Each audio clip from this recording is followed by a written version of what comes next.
Did you know that a cat might have saved a life on the Titanic? We all know the story of the Titanic, the grand, unsinkable ship that met a tragic end.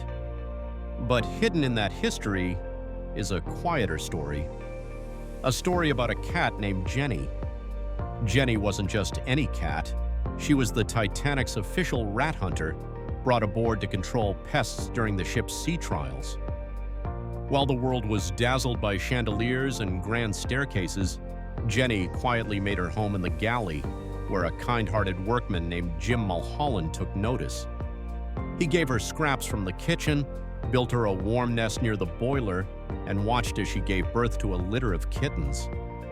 Amid the chaos of launching the most luxurious ship in history, Jenny found a rhythm, a calm routine.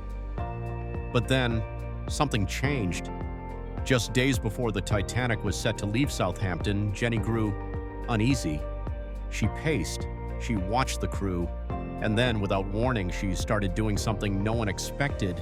She picked up her kittens, one by the scruff of their necks, and began carrying them off the ship, down the gangway, to dry land, over and over again, until every one of her babies was gone from the boat. Jim watched in silence, and then it hit him. This cat knows something we don't.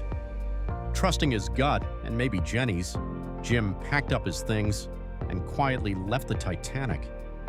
He never got back on. We all know what happened next. Jenny's story faded into history. But years later, Jim, now an old man, told a journalist, "That cat saved my life."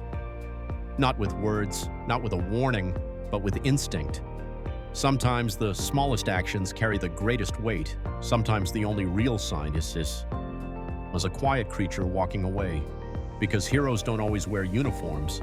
Sometimes they have fur, whiskers, and a knowing heart.